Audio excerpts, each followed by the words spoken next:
The number of first-time gun owners has been increasing non-stop since the pandemic hit the US in 2020. And while a huge majority of first-time gun owners somehow end up purchasing a semi-automatic, mostly Glocks, a significant chunk of those people still have a preference for revolvers.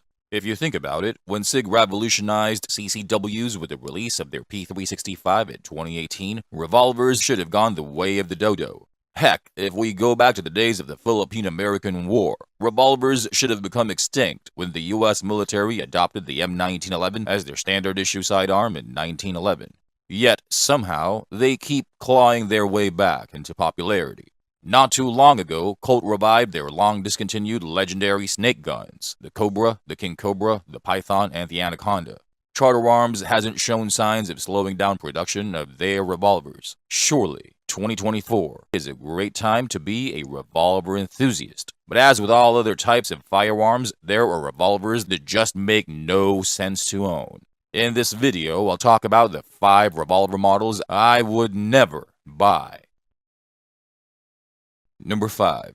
ROM Gaselshaft RG10. Very few people these days know what a Saturday night special is, especially as it relates to guns.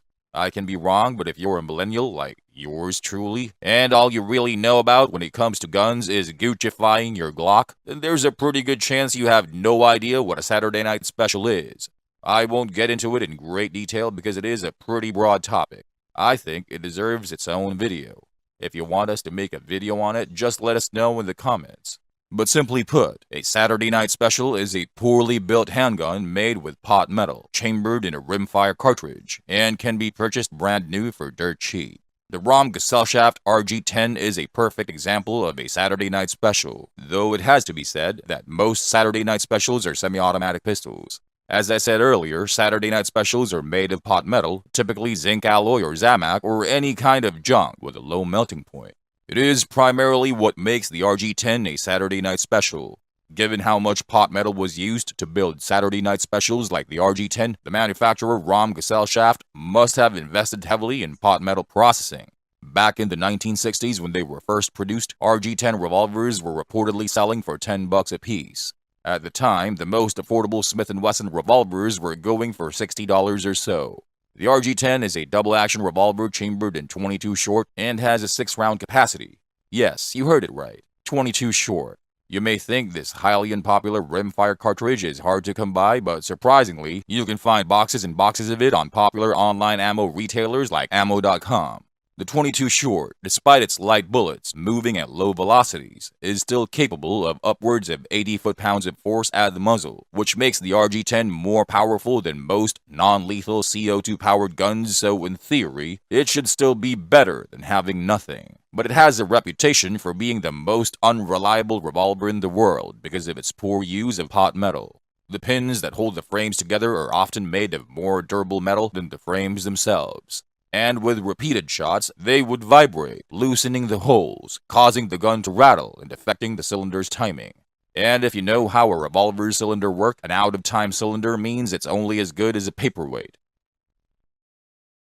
Number 4. Smith & Wesson Model 350. If you've never heard of Smith & Wesson's new Model 350, don't worry. There are many of us in the community who weren't paying attention when Big Blue released it in August of last year.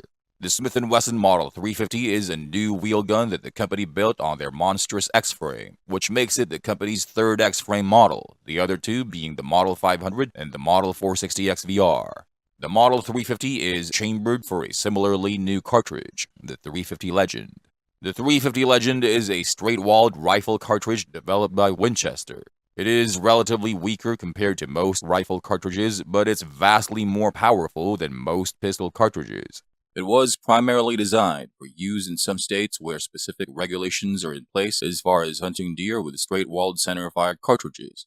With its 180-grain bullet capable of 2100 feet per second out of a 20-inch barrel, the 350 Legend is capable of generating 1762 foot-pounds of force at the muzzle, which gives it the necessary firepower to take deer out to a maximum range of 250 yards. But again, that's a 20-inch rifle barrel. By comparison, the Smith & Wesson Model 350's barrel only measures 7.5 inches. Looking at the 350 Legend's ballistics, I can't help but feel underwhelmed.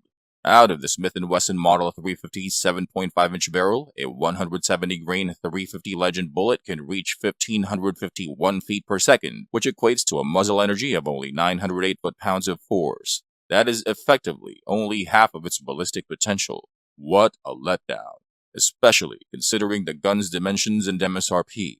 Measuring 13.5 inches long, 1.92 inches wide, and 6.375 inches tall, and weighing 71.5 ounces, the Model 350 is humongous, and for $1,599, it isn't exactly wallet-friendly. By comparison, a Ruger Super Redhawk with a 7.5-inch barrel, chambered in .454 Casull, costs only $1,469, and is smaller and much lighter with a weight of only 53 ounces. Number 3. Korth, Classic or Vintage Model. A German firearms manufacturer with a focus on producing luxury offerings, Korth Waffen was established in the early 1950s by railway engineer Willy Korth. Since then, the company has been building superb pistols and revolvers for both civilians and law enforcement. But it was the Korth Combat Revolver chambered in .357 Magnum that helped cement its reputation as the maker of the finest revolvers in the world. Back in the early 2000s, the Korth Combat had an MSRP of $4,700.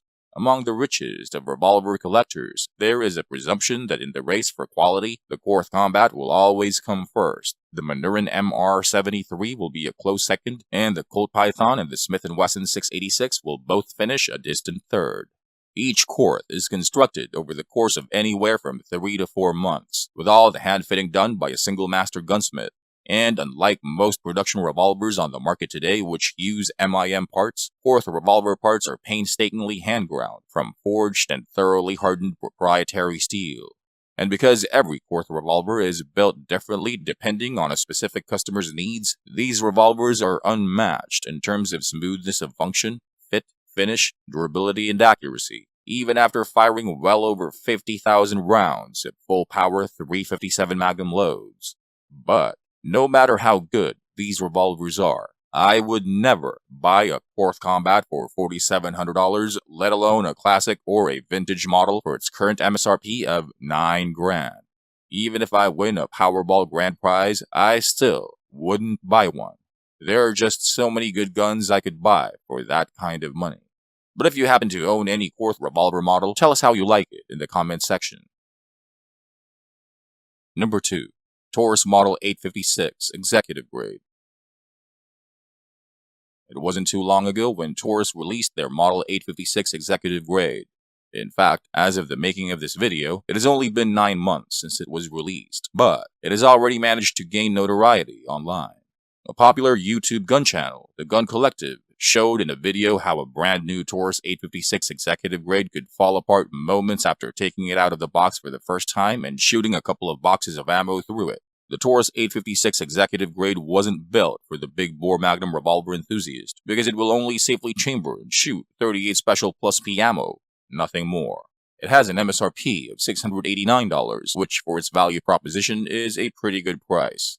Looking at the revolver's dimensions, weight, and its bob hammer, anyone who knows firearms will quickly assume that it was built for concealed carry, and that assumption would be correct.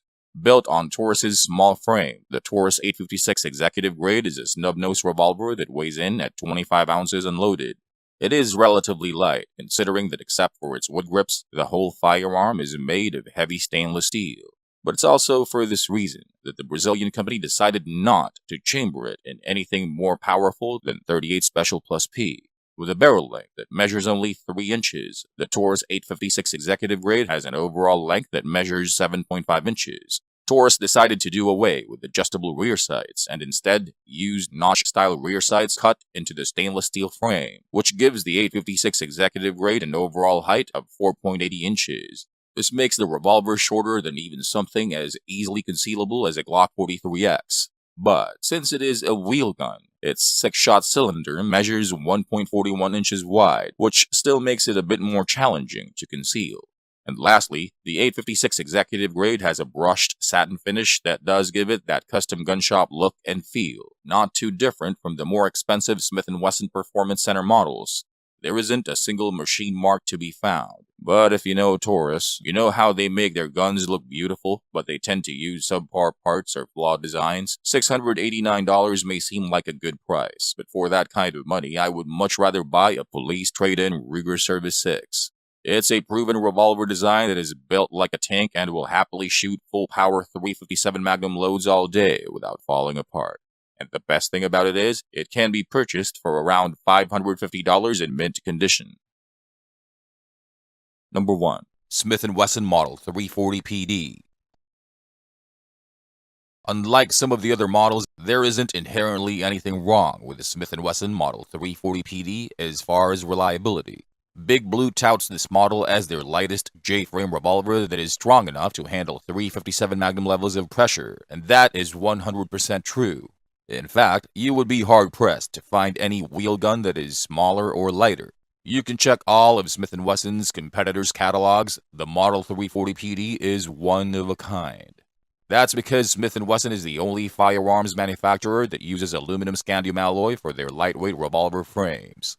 Evidently, Big Blue has a patent for processing scandium to form the scandium aluminum alloy they use for their guns. The Model 340 PD's frame is made of scandium alloy while its cylinder is made of titanium alloy.